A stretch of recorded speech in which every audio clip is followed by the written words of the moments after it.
If you're planning a superhero RPG, then I've got the one for you to use. We've had a lot of superhero media over the last 17 years?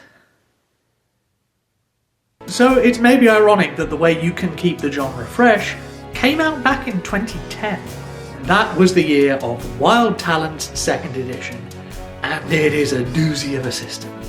It is crunchy and complicated, but it is the perfect way for you to take all those ideas and complaints you've had about how you could do the Marvel movies better and turn it into a dynamic and immersive experience around the table.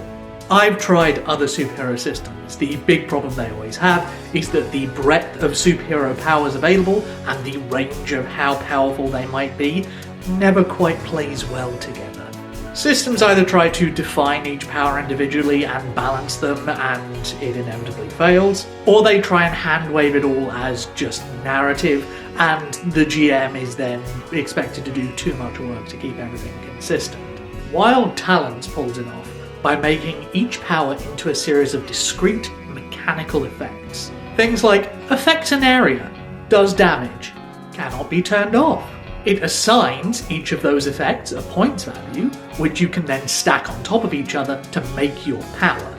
Then you just get to flavour it however you like. It then tackles the scaling issue by tying the power scale of the ability to a dice pool that you roll to activate it, a little bit like World of Darkness. This all takes some getting used to, but when it clicks.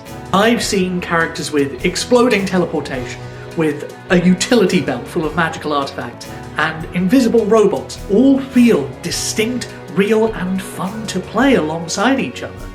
So kick your superhero fatigue, get into Wild Talents, and start making something new out of the superhero genre.